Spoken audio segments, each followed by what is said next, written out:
It was a quiet afternoon when I pulled up to my lake cabin earlier than planned.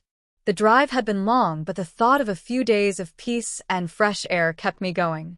I parked the truck, unloaded my bags, and felt the calm breeze drifting off the water. The lake sparkled under the sun, and everything seemed perfect. But perfection never lasted long around here, not with Karen. Karen was the self-appointed queen of the neighborhood, and she wore the title of HOA enforcer with pride. She kept a notebook tucked under her arm everywhere she went, scribbling down anything she believed was against her rules. When she saw me unloading my bags, her eyes widened as if I had committed a crime simply by existing on my own property. "You are not supposed to be here," she shouted from across the gravel road, her voice sharp enough to startle the birds from the trees. I turned slowly, trying not to let her irritation ruin my mood. "This is my cabin, Karen," I said calmly. "I can be here whenever I want." But that only made her angrier. She waved her notebook in the air, muttering about rules and regulations, about how I needed to inform the HOA whenever I returned, and about how my presence was disturbing the order she claimed to protect. Before I could answer, she was already dialing her phone. Within minutes, I heard the faint echo of sirens in the distance. Neighbors began peeking from their porches, curious to see what drama Karen had stirred up this time. I stood on my porch, arms crossed, not worried, but curious myself. The police cruiser pulled up, dust rising behind it, and 2 officers stepped out. Karen rushed forward, pointing toward me, her voice shaking with manufactured outrage. "There he is," she cried. "He is trespassing. He should not be here. Arrest him right now." The officers exchanged a look, but said nothing at first. Then the driver's side door opened again, and out stepped a man with a firm stride and an air of quiet authority. The moment Karen saw him, her voice caught in her throat. Her face turned pale, as though the ground had slipped out from under her. The man was none other than Chief Daniels, the head of the local police department. And Karen knew exactly who he was. Because Chief Daniels was not just any officer to me. He was my uncle. Karen's eyes darted from me to the chief, as if she had been caught in a trap she built for herself. She opened her mouth to speak, but no words came out, only the sound of nervous breathing. The chief looked at me, then at her, then back at me again, before letting out a low sigh. "So, Karen," he said slowly, "what seems to be the problem this time?" The crowd of neighbors leaned in, waiting to see what would happen next. Karen stammered, her words tumbling out in half-formed sentences. "He is not supposed to be here," she finally managed to say. "He did not notify the HOA, and I believe he is breaking the rules." Chief Daniels raised an eyebrow, his expression calm but firm. "Karen, are you saying my nephew is trespassing on his own property?" The air grew heavy around us as the neighbors whispered to one another, their curiosity sparking like fire. Karen blinked rapidly, her face turning red, then pale again. I am just following the HOA rules," she said quickly, trying to regain her usual authority. But her voice cracked, betraying her nerves. Chief Daniels stepped closer, his eyes steady on her. "Karen, you have called us out here more than once for things that were never crimes. You know that wasting police resources is not something we take lightly." Karen shifted uncomfortably, clutching her notebook to her chest, as if it could shield her from the truth. But this time, she could not find her usual confidence. The neighbors stood silently, some shaking their heads, others crossing their arms, clearly tired of her antics. I stayed on my porch, saying nothing but watching carefully. The chief finally turned to me, his tone softening. "You are fine here, nephew. This is your property, and you have every right to enjoy it without harassment." Karen gasped, her eyes wide at the word nephew. She realized then that all the authority she thought she had crumbled in front of everyone. The crowd that once tolerated her strict rules now seemed to see her in a different light. She opened her mouth again, trying to protest, but nothing came out this time, only silence. Chief Daniels folded his arms, waiting for her to explain herself, but the longer the silence stretched, the smaller she seemed to become in front of us all. Karen finally lowered her notebook, her fingers trembling as though she had lost her shield. The neighbors stood still, their eyes fixed on her, waiting for her next move. But for the first time, Karen did not seem to have one. Her lips pressed into a thin line, and she avoided everyone's gaze. Chief Daniels cleared his throat and took a step closer, his voice steady but sharp. Karen, it ends here. You have no authority over this property, and you certainly have no authority to call the police every time you decide to stir trouble. Karen swallowed hard, her head bowing slightly, though she still refused to answer. The silence dragged on, broken only by the soft rustle of leaves in the wind. I could see the weight of embarrassment pressing down on her. The woman who always carried herself with power now looked small and cornered. One of the neighbors finally spoke up, his voice cutting through the stillness. "We are tired of this, Karen. Every week it is something new. You make it miserable for the rest of us." Others murmured their agreement, nodding their heads and crossing their arms. Karen's cheeks burned a deeper shade of red, and she hugged her notebook tighter, but it no longer seemed to give her comfort. Chief Daniels turned his attention back to me, his tone calmer. "You enjoy your time at the cabin, nephew. If anyone bothers you again, you let me know directly." His words carried across the yard, and every neighbor heard them clearly. Karen froze at the sound, her mouth twitching as if she wanted to object, but the strength in her voice was gone. For the first time, she stood without words, without power, and the crowd knew the balance had shifted. Karen shifted her weight from one foot to the other, her eyes darting between the chief, the neighbors, and me. It was clear she was desperate to regain some sense of control, but the silence pressing in around her made it impossible. Her usual sharp tone was nowhere to be found. Instead, she muttered something under her breath, words too quiet for anyone to catch. Chief Daniels tilted his head, waiting patiently, but Karen only clutched her notebook tighter, her knuckles pale from the grip. The neighbors exchanged glances, some whispering, some openly shaking their heads. One woman near the edge of the crowd crossed her arms and said loud enough for all to hear, "We have all had enough of this, Karen. You cause more problems than you solve." Her voice carried, and others quickly agreed, their voices layering into a murmur of frustration that filled the air. Karen's face tightened. She tried to lift her chin, but the weight of the eyes on her pulled it down again. The chief finally broke the noise with a firm voice. "Karen, this is your final warning. Stay away from his cabin and stop using the police as your weapon."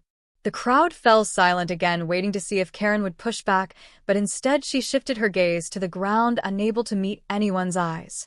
I watched quietly from the porch, feeling a strange mix of relief and amazement at what was unfolding.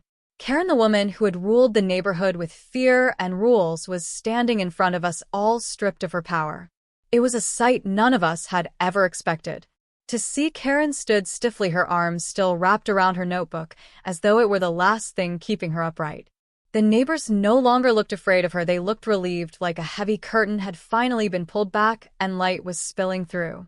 Chief Daniels remained steady, his hands on his belt, his gaze never wavering from Karen. She opened her mouth as if to protest, but the words stuck in her throat, and only a strained breath came out. From the back of the crowd, a man cleared his throat and said softly but firmly, "Chief, we appreciate you being here. This has been going on too long."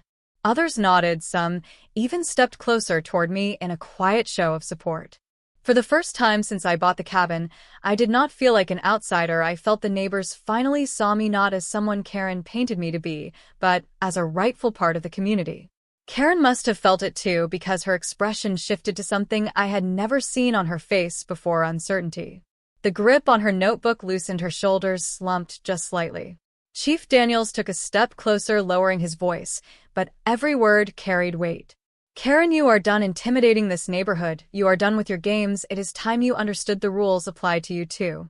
Her eyes flickered up to his face, and then quickly back down to the ground.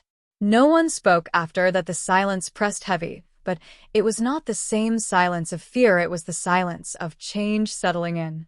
The breeze rustled through the trees around the lake, and the sound seemed louder than ever in that heavy silence. Karen shifted uncomfortably, her notebook now hanging limply at her side, like a shield that no longer worked.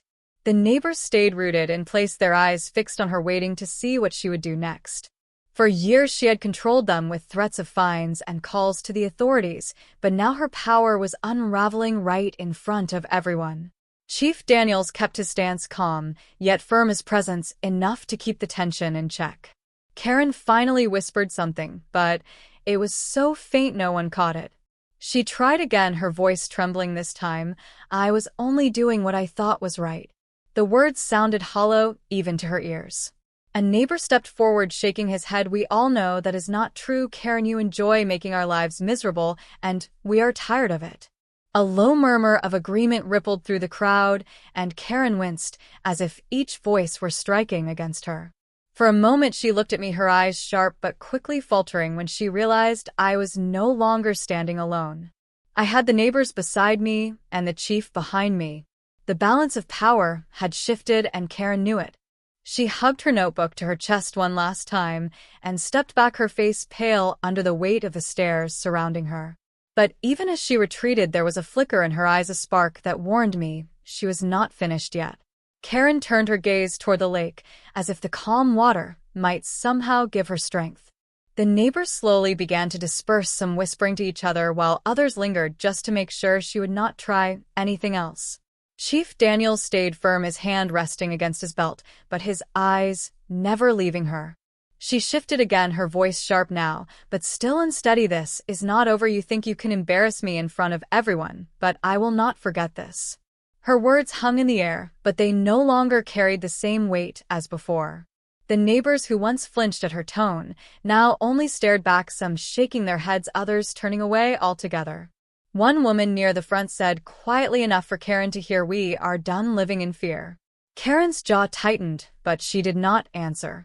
She pulled her notebook closer, flipping it open as if to prove she still had some authority left, but the sight of those pages filled with scribbles and rules only made her look smaller. I stood quietly watching her, my heart steady this time, unlike all the other confrontations before. Karen had always been the loudest voice in the neighborhood, but now her voice seemed to echo into emptiness. Chief Daniels finally spoke again, his tone calm, but heavy. "Karen, go home tonight is over. You need to think very carefully about what happens next." Karen's eyes darted around at the neighbors, then back to me, and for a brief second I thought she might lash out. But instead she turned quickly, clutching her notebook, and started walking away, her steps uneven against the gravel path.